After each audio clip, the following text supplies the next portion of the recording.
Hi friends, welcome to Vaibhava Entertainment Channel.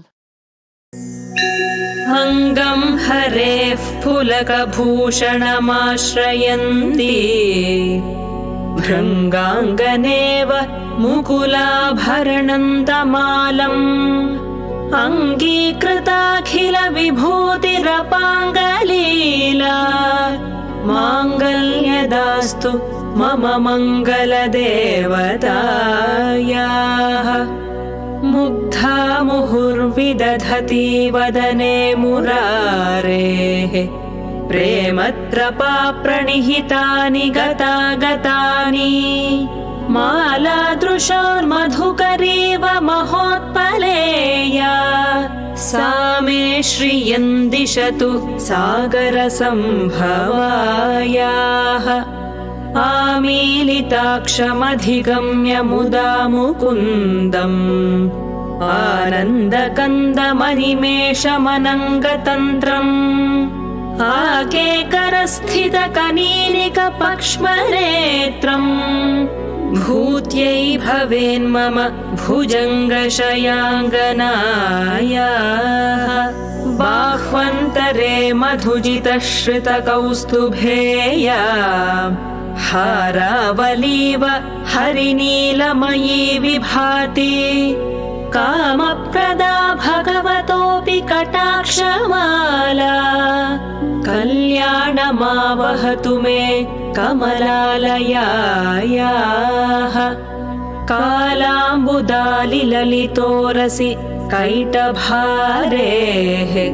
धाराधरे स्फुरति या तटिदङ्गनेव मातुः समस्तजगतां महनीयमूर्तिः भद्राणि मे दिशतु भार्गवनन्दनायाः।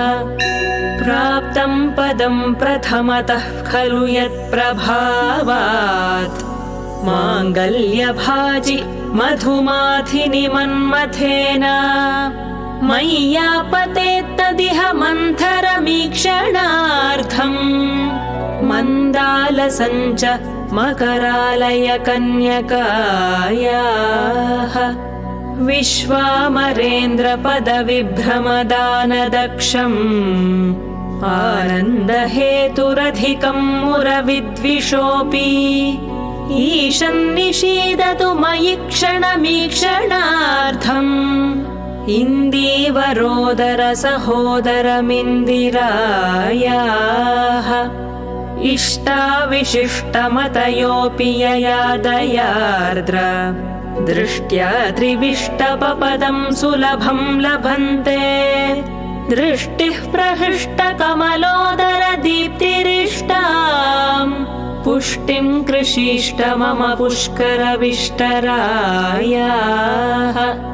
दद्याद्दयानुपवनो द्रविणाम्बुधाराम्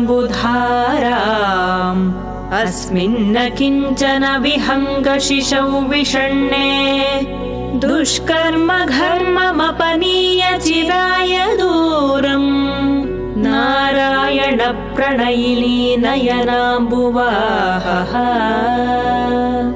गीर्देवतेति गरुडध्वज सुन्दरीति शाकम्भरीति शशिशेखरवल्लभेति सृष्टिस्थितिप्रलयकेलिषु संस्थितायै तस्यै नमस्त्रिभुवनैकगुरोस्तरुण्यै। श्रुत्यै नमोऽस्तु शुभकर्मफलप्रसूत्यै रत्यै नमोऽस्तु रमणीयगुणार्णवायै शक्त्यै नमोऽस्तु शतपत्रनिकेतनायै पुष्ट्यै नमोऽस्तु पुरुषोत्तमवल्लभायै नमोऽस्तु नालीकनिभाननायै नमोऽस्तु दुग्धोदधिजन्मभूम्यै नमोऽस्तु सोमामृतसोदरायै नमोऽस्तु नारायणवल्लभायै नमोऽस्तु हेमाम्बुजपीठिकायै नमोऽस्तु भूमण्डलनायिकायै नमोऽस्तु देवादिदयापरायै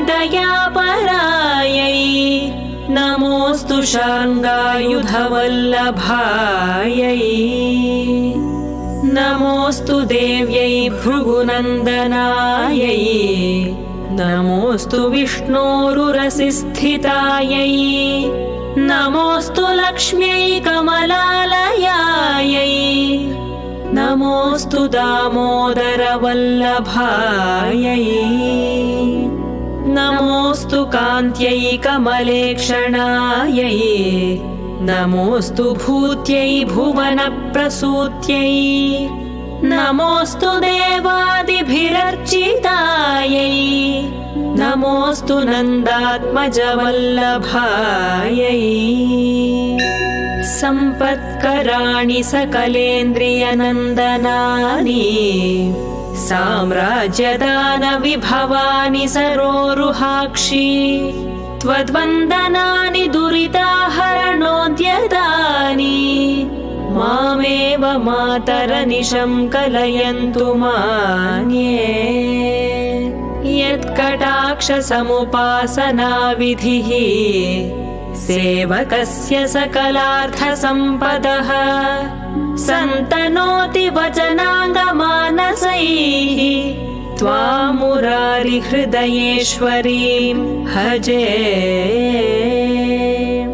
सरसिजनिलये सरोजहस्ते धवलतमांशुकगन्धमाल्यशोभे भगवति हरिवल्लभे मनोज्ञे त्रिभुवनभूतिकरिप्रसीद मह्यम् दिग्हस्तिभिः कनककुम्भमुखावशिष्टस्वर्वाहिनी विमलचारुजलप्लुताङ्गीम् प्रातर्नमामि जगतां जननीमशेषलोकाधिनाथ गृहिणीममृताब्धिपुत्रीम् कमले कमलाक्षवल्लभे त्वम् करुणापूरतरङ्गितैरपाङ्गैः अवलोकय मामकिञ्चनानाम्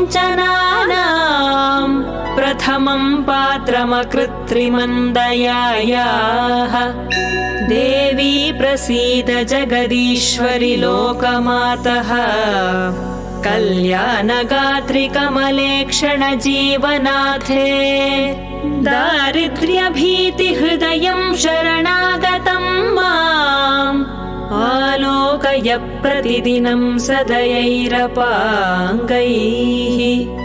स्तुवन्ति ये स्तुतिभिरमूभिरन्वहम् त्रयीमयीं त्रिभुवनमातरं रमाम् गुणाधिका गुरुतर भाग्यभाजिनो भवन्ति ते भुवि बुधभाविताशयाः इति श्रीमच्छङ्कराचार्यकृत श्रीकनकधारास्तोत्रम् सम्पूर्णम्।